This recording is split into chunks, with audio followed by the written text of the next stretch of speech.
Aleluia.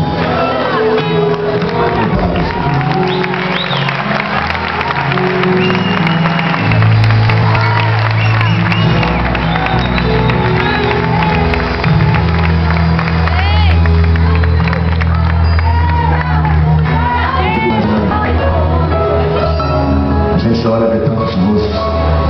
Eu pergunto a Deus, Deus, o que será que está se passando na cabeça dessas pessoas? Homens e mulheres, sonhadores. Normalmente os sonhadores são criticados, desacreditados.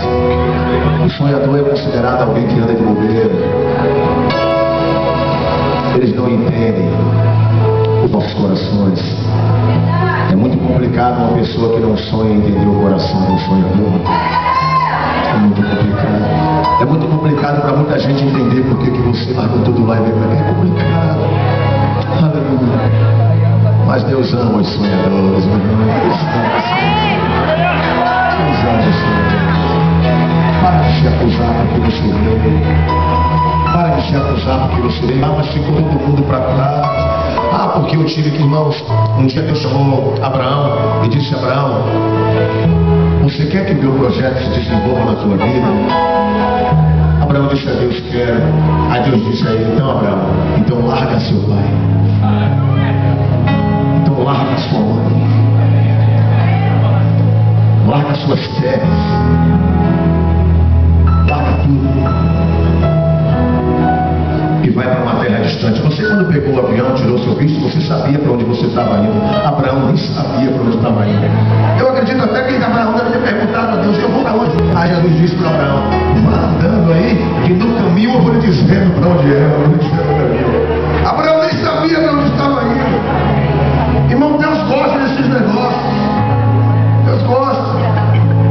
Talvez quando Deus te arrancou de lá, te arrancou você ainda numa vida errada. E esse é o lugar do encontro com Deus, meu irmão. Sabe por quê? Quando a gente chega na América, a primeira coisa que Deus faz é quebrar o nosso salto e botar todo mundo na mesma altura.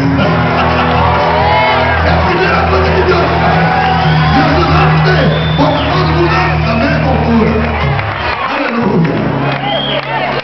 Louvado seja Deus. Fala para quem está do lado: esse é o lugar do encontro com Deus, meu irmão. Esse é o lugar do encontro com Deus. Aleluia. Eu lhe aconselho a você não ficar se torturando nem se acusando. A sua vida está nas mãos de Deus. Agora se entrega a Ele de uma vez por todas. Você sabe por quê? Porque quando Deus deu uma terra maravilhosa, aleluia, para Josué, quando Josué entrou na terra, havia gigantes na terra. Havia gigantes na terra. Há gigantes neste lugar. Se você não se entregar ao Senhor, você pode perecer aqui. Você não veio aqui para perecer, você veio para vencer. Então se entrega a Deus. Fala para quem está do outro lado: se entrega a Deus, se entrega a Deus. Entrega a Deus. Se entrega a Deus. Amém. Fala para teu irmão: você não veio aqui perecer. Aleluia. Fala para ele: você não vai morrer nesse deserto. Você veio aqui para vencer. Você veio aqui para vencer. Entra na minha vida, mexe com minha história. Sara todas as feridas e ensina que você te dá.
Escreve o nome dela no teu memorial, a saber, do livro da vida. Lhes perdoa todo o pecado e lhes dê a paz. Meu Deus, cada um que veio aqui esta noite, que a sua paz seja